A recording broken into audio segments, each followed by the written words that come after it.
ہے میرے آقا صلی اللہ علیہ وآلہ وسلم کے پیارے دیوانوں، دنیا کے اندر کرپشن اس لیے ہے کہ دلوں کے اندر اللہ کا خوف نہیں، زنا کے اڈے اس لیے آباد ہو رہے ہیں دلوں میں اللہ کا خوف نہیں، شراب کے اڈے اس لیے آباد ہو رہے ہیں دلوں میں اللہ کا خوف نہیں۔ یاد رکھنا، خدا کا خوف عظیم نعمت ہے۔ اللہ اکبر۔ اللہ کا خوف تمام حکمتوں کی اصل ہے۔ جتنی حکمتیں ہیں اس سب کی جڑ ہے اللہ کا خوف۔ اگر عاشق بننا ہے تو اللہ کا خوف چاہیے، اگر عالم بننا ہے تو اللہ کا خوف چاہیے، اگر نیک بننا ہے تو اللہ کا خوف چاہیے، اگر چہروں کو جگمگانا ہے تو اللہ کا خوف چاہیے، اگر عبادت خانوں کو آباد کرنا ہے تو اللہ کا خوف چاہیے، اگر اللہ کا ولی بننا ہے تو اللہ کا خوف چاہیے، اگر اللہ کا محبوب بننا ہے تو اللہ کا خوف چاہیے، اگر اللہ کے نزدیک عزت والا بننا ہے تو اللہ کا خوف چاہیے، اگر قبر میں اپنے جسم کو کیڑوں سے بچانا ہے تو اللہ کا خوف چاہیے، اگر دنیا اور آخرت کی رسوائی سے محفوظ رہنا ہے تو اللہ کا خوف چاہیے۔ اس لیے کہ جب دل میں اللہ کا خوف اور اللہ کی خشیت بس جاتی ہے تو پھر انسان کہ دل کا تعلق خود بخود گناہوں سے ٹوٹ کر کے نیکیوں کی طرف مائل ہونے لگتا ہے۔ جب اللہ کا خوف انسان کے دل میں پیدا ہو جاتا ہے تو پھر انسان عیاشیوں کے اڈوں کو آباد کرنے کی بجائے وہ خدا خانوں کی طرف بڑھنے لگتا ہے۔ جب انسان کے دل میں اللہ کی خشیت پیدا ہو جاتی ہے، اللہ کا خوف پیدا ہو جاتا ہے تو انسان اپنی زبان کو گناہوں سے بچاتا ہے، اپنی نگاہ کو گناہوں سے بچاتا ہے، اپنے ہاتھ اور پیر کو گناہوں سے بچاتا ہے۔ اسی لیے میرے اللہ نے ارشاد فرمایا، یا ایھا الذین آمنوا اتقوا اللہ حق تقاتہ، اے ایمان والو اللہ سے ڈرو جیسا کہ ڈرنے کا حق ہے۔ آج دنیا کے اندر جرائم اس لیے بڑھ رہے ہیں، آج دنیا کے اندر گناہ اس لیے بڑھ رہے ہیں، آج دنیا کے اندر عیاشیاں اس لیے بڑھ رہی ہے کہ لوگوں کے دلوں سے اللہ کا خوف نکلتا جا رہا ہے، اللہ کی خشیت نکلتی جا رہی ہے۔ میرے آقا صلی اللہ علیہ وآلہ وسلم کے پیارے دیوانوں، دنیا کے اندر کرپشن اس لیے ہے کہ دلوں کے اندر اللہ کا خوف نہیں، زنا کے اڈے اس لیے آباد ہو رہے ہیں دلوں میں اللہ کا خوف نہیں، شراب کے اڈے اس لیے آباد ہو رہے ہیں دلوں میں اللہ کا خوف نہیں۔ یاد رکھنا، خدا کا خوف عظیم نعمت ہے۔ اللہ اکبر۔ روئے زمین پر رونے والے روتے ہیں، روئے زمین پر آنسو بہانے والے آنسو بہاتے ہیں۔ کوئی پیسہ چلے جانے پر روتا ہے، کوئی کسی کی میت پر روتا ہے، کوئی کسی کی جدائی میں روتا ہے، کوئی کسی کے غم میں روتا ہے۔ یاد رکھنا، کوئی آنسو اتنا قیمتی نہیں ہوتا جو آنسو اللہ کے خوف سے نکلنے والا قیمتی ہوتا ہے۔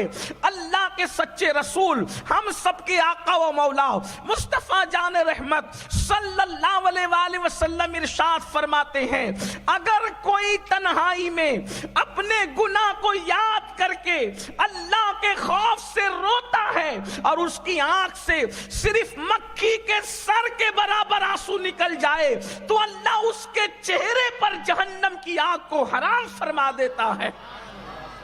اللہ کے خوف سے نکلنے والا آنسو جسم کے جس حصے سے لگ جائے، جسم کے جس حصے سے مس ہو جائے، اللہ رب العزت اس پر جہنم کی آگ کو حرام فرما دیتا ہے۔ اسی لیے آپ دیکھیں اللہ والے اللہ کے خوف سے روتے نظر آتے ہیں۔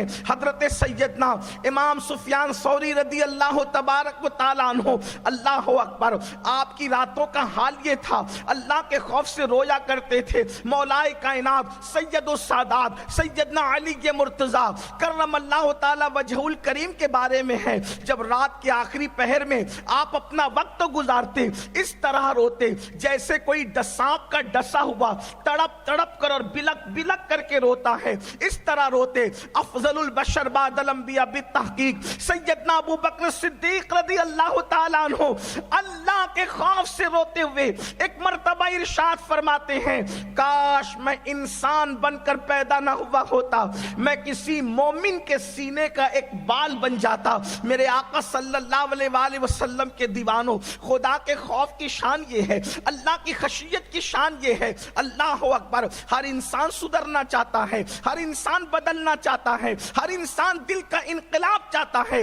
یاد رکھنا، خدا کے خوف کے بغیر دلوں میں انقلاب نہیں آ سکتا، اور اگر اللہ کا خوف چاہیے، اللہ کی خشیت چاہیے، تو یاد رکھنا خدا کا خوف جو ہے وہ بازاروں میں نہیں ملا کرتا، خدا کا خوف جو ہے خریدا نہیں جا سکتا، خدا کا خوف جو ہے یوں ہی حاصل نہیں کیا جا سکتا۔ ساری نیکیوں کی اور حکمت کی جڑ اللہ کا خوف اور خشیت ہے۔ اور اللہ کا خوف کس کو ملتا ہے؟ تو قرآن کہتا ہے انما یخشی اللہ من عبادہ العلماء، کہ بے شک اللہ کے بندوں میں اللہ سے ڈرنے والے اگر کوئی ہیں تو وہ علم والے ہیں۔ علم کی برکت سے اللہ کا خوف نصیب ہوتا ہے، علم کی برکت سے اللہ کی خشیت نصیب ہوتی ہے۔ جہالت جتنی بڑھتی جائے گی اتنی بے خوفی بڑھتی جائے گی۔ آج لوگ بے خوفی کی زندگی کیوں گزار رہے ہیں؟ ان کے پاس علم نہیں۔ اور ایک بات بھی آپ کو عرض کر دوں، آپ سوچتے ہوں گے کہ اللہ کے بندوں میں علم والے اللہ سے ڈرتے ہیں، تو ہم کچھ علم والوں کو دیکھتے ہیں کہ وہ تو نہیں ڈرتے۔ تو یاد رکھنا، وہ پڑھے لکھے تو ہیں مگر عالم نہیں ہیں، اس لیے کہ عالم کی پہچان ہے کہ وہ اللہ سے ڈرے گا۔ اگر اشرف علی تھانوی عالم ہوتا تو حضور کی توہین نہ کرتا، ابن تیمیہ عالم ہوتا تو حضور کی توہین نہ کرتا۔ پڑھا لکھا تو ہے، عالم نہیں ہے، اس لیے کہ جس کے دل میں اللہ کا خوف ہوگا، جب وہ اپنے جیسے بشر کی توہین نہیں کر سکتا تو وہ خیر البشر کی توہین کیسے کر سکتا ہے؟ امام اہل سنت پڑھے لکھے بھی تھے اور عالم بھی تھے، دل کی خشیت کی وجہ سے پکار اٹھے، اللہ کی سرتا بقدم شان ہے یہ انسان ہی انسان، وہ انسان ہے یہ۔ قرآن تو ایمان بتاتا ہے انہیں، ایمان یہ کہتا ہے میری جان ہے۔ نعرے تکبیر۔